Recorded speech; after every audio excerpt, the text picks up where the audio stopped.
Siguro magandang pagbigyan na natin ang mga katulad ni Mr. Robin Padilla. Ito talaga ang trabaho nila. Ito yon, nagiging kapaki-pakinabang sila sa puntong ito. Pero hindi ng taong bayan, hindi ng ating bansa. Nagiging kapaki-pakinabang sila para sa mga Duterte. Ito na yun eh. Ito yung kanilang pagkakataon para ipagtanggol, para depensahan si Digong at ang mga Duterte. Ang saklap, no? Ang saklap na naging kapalaran ng isang Mr. Robin Padilla. Ang katanungan natin dyan, bakit kaya na isang land ba nitong si Mr. Robin Padilla ang kaluluwa niya sa mga Duterte? Kasi ang lala, okay?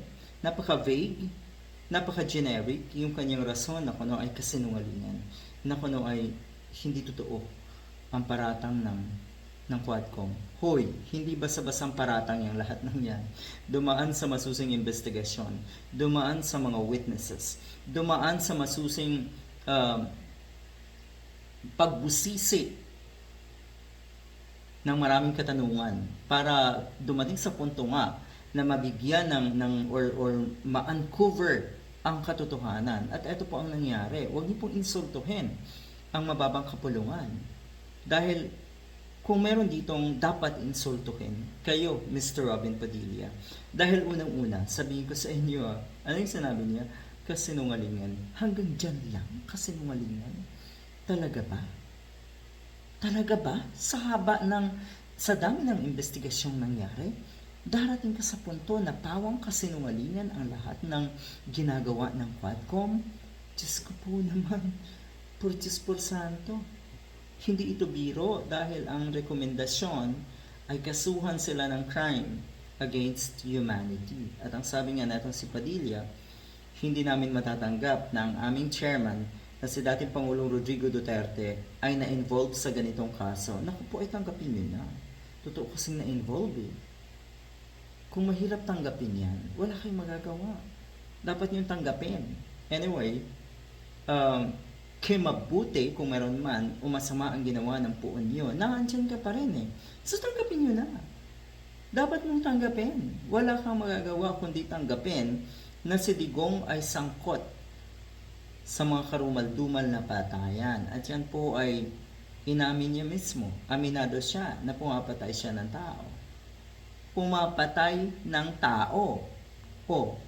Parang ang dating kasi noon, marami na nga siyang namatay. Inamin niya rin yan na casual siyang pumapatay ng tao.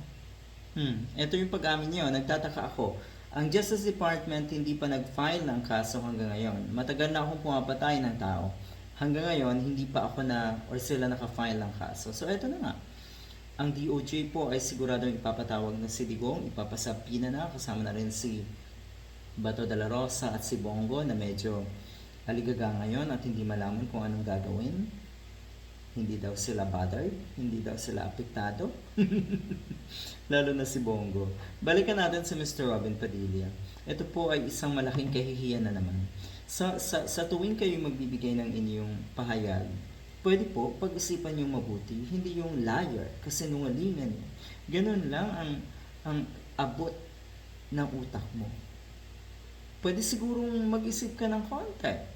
O kaya hindi ka na lang magsalita. Kasi, alam naman natin na pag nagsalita ka talaga, kahiya-hiya ang madalas ay lumalabas sa bibig mo. So, dapat hindi ka na lang sigurong magsalita. Ayan. Sabi dito, hinamon niya ang Department of Justice na kasuhan siya kaugnay ng war on drug. Etong si Digong nga. So, ayan. Nag-dare etong si Digong. At siguro ito na nga yung pagkakataon. Nagantay lang ang DOJ ng rekomendasyon ng Kamara or ng Quadcom. At yung mga nangyaring investigasyon na yon, kung ikaw, Mr. Robin Padilla, ay nanood kahit papano, siguro iisipin mo rin kung nasa katinuan ka, magugulat ka sa na-uncover na katotohanan. Good luck.